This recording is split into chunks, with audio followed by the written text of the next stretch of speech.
Okay? Now, you can use it in factoring. Let's go to question B. List all factors of the number 24. Mr. Wade's lucky number. All right, so factors of 24. Now, of course, you know how to do this, but let me show you how it relates to the sieve of Eratosthenes. Okay, what's a number that goes into 24 evenly?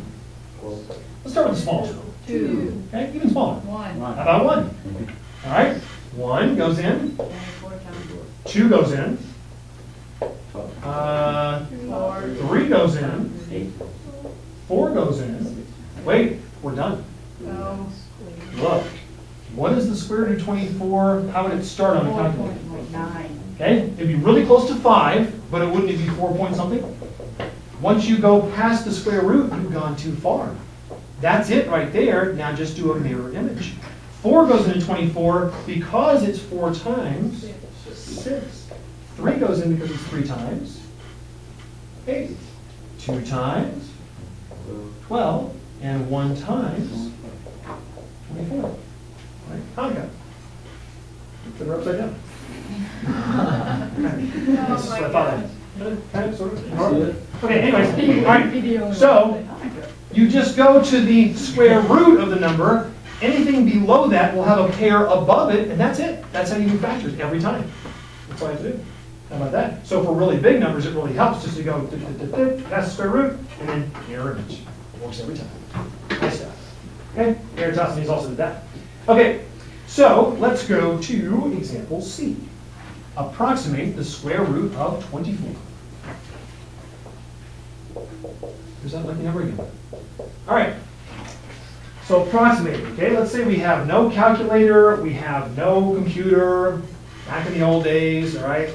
Calculators, actually, we didn't even have calculators until the 70s, so, all right? Square root of 24. Let's see here. How should we do that? Well, you know what? I know something super close to 24 that does have a square root. The square root of 25 is 5. Okay? All right, draw yourself an x and y axis here. And the whole gist of today's lesson would be square roots, the power of square roots. Let's draw our old favorite graph that starts from the origin, known as the, what's this? Square root of x. Square root of x. Let me graph that. When you plug in x's, it takes the square root of them, and it tells you what the square root of each number is. All right? Now, on your x-axis, mark 25. If you plug 25 into the square root of x, wouldn't that be 25 comma 5? Okay, we know that one. Mark 24. If you plug 24 in, we don't actually know what the square root of 24 is right now. 4 point something. All right? Here's what a local linear approximation is. We are going to draw something that we drew in the last chapter. We're going to draw a tangent line at 25.5. It's a tangent line. Okay? And now, is the tangent line anywhere close to the curve down here? Not really. They're pretty far apart, aren't they? But what if you're near the point of tangency? Is the line pretty close to the curve? Yeah, if you're close. In other words, close, local. That's where the local comes from, in the area, right? If you are local or near the point of tangency, then the line or linear approximation is pretty much the curve. It's really super close, okay? So here's what I'm going to do. Let's write an equation for the tangent line. And the 3 ingredients we need for a tangent line equation? X, Y, and there we go. All right? Okay, so use the point of tangency. Use the point that you do know, because we know 25.5. We don't know square root of 24. So the x and y would be 25 and 5. And the slope would come from the, okay, that is the derivative. And the derivative of square root of x, let's see, I tell you what, think of that as something else in your head. X to the 1/2. The derivative is 1/2. X to the negative 1/2. Better known as 1/2 times square root of x in the bottom. Okay? And that is the formula for very steep at first and very shallow later tangent lines. Where do we want the steepness at? At 25. Put it there. Square root of 25 is? 5 times 2 is? So it's 1/10. Boy, that sure is shallow. Rise 1, run 10, rise 1, run 10, very shallow, right? Isn't that because this is straightening out and almost going horizontal, so they get more and more shallow as you go? Okay, all right, so there's that. Now, we'll cut to the chase here, save a little bit of time. Plug it into y equals mx plus b, like we did before, all right? That's pretty easy, and the b turns out to be, I believe, 5 halves? Yeah. Okay, 5 halves.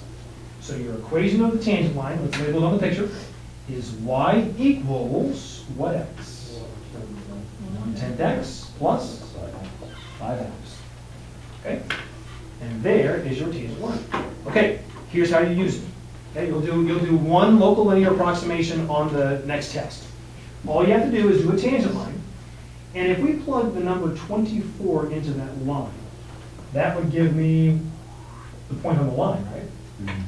If you plug 24 into the line, wouldn't that be really close to the square root of 24 on the curve? Matter of fact, just barely what? Okay, a little bit higher. It's a little bit of an overestimation, slightly, right? The line, the tangent line or linear approximation will always be an overestimation as long as the curve is what? Up on top. As long as it is, Concave down. okay, as long as it's concave down. Oh, boy. Uh-oh. Is that Zach? Plus 10. Patrick, that was really, first plus 10 on camera ever. Yay! That's Patrick Ryback, by the way. Very nice. Steve, right? I mean, Steve, yeah, Steve, that's right. I can't use word, I can't use his name. Steve Ryback. Yes, very nice, Steve. There's so many Steve in this class, my gosh. All right, so as long as the curve is concave down, the tangent line will ride on top and be an overestimation. So let's take 24, put it into the line, and see about what the square root of 24 is. All right, so to finish this off, let's do 1/10 times 24 plus 5 over 2. And I'm plugging 24 into the line equation. Okay? And 99.9% of the time, I would reduce 24 over 10 to make it 12/5. However, this is a rare occasion. The common denominator is 10. So you already have the common denominator, so I wouldn't destroy it. I'd actually just leave it. And I would make this, wouldn't that be times 5 times 5?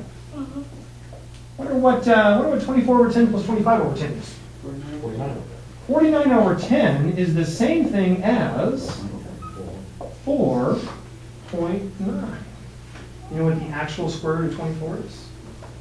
4.898979, and then it's irrational and just goes haywire from there, just random function like pi. But at first it kind of looks like it's going to repeat. That is really close with no calculator. Huh? Your IQ's went up. You just got smarter. All right? Automatically. Okay? Your IQ can't go down, Mr. Wastepass. It only goes up. All right? That's a nice little trick. So, local linear approximation. Good stuff. All right. Let's flip it over to the back. You ever taken an IQ test? A couple times, yeah. What'd you get? Well, I can't. That's classified information. You're a certified genius? Maybe like Mike Scott looking at the camera all the time. Yeah, it was very high. Let's just say that. Nice. What's the highest you can get? It's unlimited. But I think the world record is like 240, 250, something like that. What'd you get? Yeah, it's up there somewhere. Part of the